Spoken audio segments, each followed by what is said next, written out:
Yes, people, welcome back to Thai Sports Talk. Make sure you like this video, make sure you subscribe, because today we're talking about Mr. French striker Hugo Ekitike, who is currently at Eintracht Frankfurt, but is linked heavily with a move to Liverpool, but most importantly, Newcastle United. Now, what do I think of this transfer? I had to make a video about this straight away because I feel like you got to talk about the news when it's hot, but also I feel like when you like a player or when you can see what he can do for a club, you're like, I need to talk about this. And that is me right now. Newcastle, you must be sweating at the fact that you're looking at Alexander Isak, 25 years of age, going to Liverpool Football Club. Potentially a record fee, 120 million. Now, we don't know if that's going to happen, but Liverpool are definitely interested, and Newcastle may have to entertain an offer. And the reason may be because you're looking at bringing in 23-year-old Hugo Ekitike from Frankfurt. Now, the truth is, it's going to cost you a lot of money. You're looking at 85 million euros or whatever you want to pull it, right? But it's still going to be at least 75 million pounds when it comes to signing a striker. Now, we know FFP is a big thing in football today, and we know that football clubs need to sell when they bring in players. Now, Ekitike will be one of them big players that come in on a huge fee, but the wages will be okay. I don't think he's on more than 60,000 a week, probably at Frankfurt now. So when you look at his wages, they could go up considerably or to a decent amount. However, if you're looking at investing, and you've just spent 55 million on Anthony Elanga, you're potentially going to be having to sell one of your assets.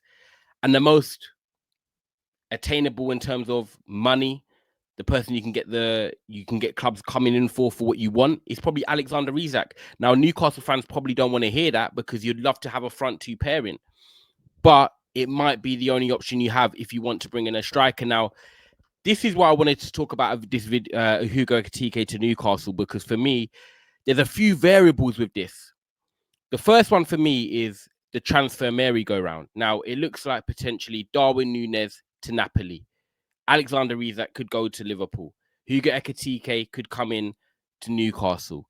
And then you've got Victor Osimhen, another striker, obviously, from Napoli, going to Galatasaray that leaves the hunt. Osimhen's at the front, then Núñez, then Isak comes in, then Ekitike goes. And it could be everyone's just going to the next train station. And that could work because at the end of the day, if Newcastle did get 120 million for Alexander Isak, yeah, you don't want to lose your best player. 100%. I agree with that. But it comes to a point where you know eventually he is going to leave. But if you know you can bring in someone like Hugo Ekitike for 75 million, who's 23 years of age, a couple of years younger, but he's got a very good profile and potential in him, then it softens the blow slightly. Nothing will ever replace Alexander Isak. I get that. But it can help soften the blow. Because when I look at Hugo Ekitike and I've watched him, I like him. First of all, I've always said I think this guy can play in the Premier League. He's tall, over 6 foot. He's mobile. He's athletic. He can travel with the ball. He can dribble. He can finish. And ultimately, he's got a high IQ. He's got the ability to pick up pockets. We saw it against Spurs in the Europa League first leg, where he goes to the left, dribbles with it, cuts it onto his right foot, bang, into the bottom corner. Excellent finish. Brilliant goal that was. Yeah, they were unfortunate they couldn't go through in the second leg, but it just showed you glimpses of Ekitike and also what could he do with better players around him. He was very good at Stade Reims as a youngster. He went to PSG. It didn't quite work out, but we know with PSG, Mbappe was there, other players were there. It wasn't quite the PSG of today that we're seeing. It's more of a team. They're more functioning like that. There's no sort of individual hierarchy, power plays with players. He could have probably been better off there now, but he signed there as a young player and it didn't quite work out. But he moved on and went to Frankfurt. And he's been doing his thing at Frankfurt. 15 goals last year, 8 assists in 33 games. That's 23 goal contributions in 33. The year before that, 14 games, 4 goals, 2 assists. It just shows the jump he's made in 12 to 18 months. Hardly playing in the league before that. And then this year, 33 games. And considering Bundesliga's only got 18 teams in it, that means he's playing basically every single game bar one, which shows his fitness record has been very good. 15 goals, 8 assists at 23 years of age in the Bundesliga, which, by the way, a lot of people compare to the Premier League, not the quality, but sort of the way they play the game. Europa League, 4 goals, 3 assists in 12 games. Got them to a quarterfinal or semi-final, quarterfinal against Spurs. So there's definitely room to improve and get better, but he's shown that he can score goals, he can create. And I think what I love about him as well is that when you look at a player and when they're going to a football club, how does he fit in at Newcastle? Well, for me, he fits perfectly, because I look at Alexander Isak and he's not just a goal scorer. He's not just someone that wants to get on the end of things like a Darwin Núñez. You look at Isak and you see him playing through balls through to to Gordon or Jacob Murphy. He drops in the pockets. He links up with the midfielders. He can hold it up. He can come out wide and dribble from the channels. He can dribble from deep. He gives you the perfect and the all-round centre forward. And when you look at the profile of Ekitike, I'm not saying he's Isak, by the way, but he's got similar traits in terms of profile. He's not just a goal scorer. It's just, if he's not scoring, he's not doing nothing else. No, he gets involved in build-up play. He gets involved. He drops deep. He likes to come out wide. It's something that really suits Newcastle, especially when you've got Anthony Gordon, and Anthony Elanga as well, and Jacob Murphy. And then you've got players like Joe Linton that want to make deep line runs, a bit like Enzo at Chelsea. Midfielder, goes forward, attacker, drops in. And we've got an example of it here. When you look at Hugo Ekitike, this is just one perfect example of him and then the attacker going beyond him. He's dropping in that sort of number 10 role pocket, and he's got midfielders around him. He could turn, play a through ball through. He could switch it out wide to the left. The right back could overlap. You know, he's got options. He could even turn, square off and face a defender and run at them and create other options and avenues. He makes you make a decision as a defender. And that's what I like. Do you go with him or do you leave him? But when you leave him, he's got the ability to make something happen. And I see Isak in this position a lot for Newcastle. He's not just an out and out, striker, number 9. He will get involved. He can do the shoulder thing where he stays on the shoulder and gets a free ball and finishes it. Yes. But in today's game, I feel like you need a striker that can give you the all-round game.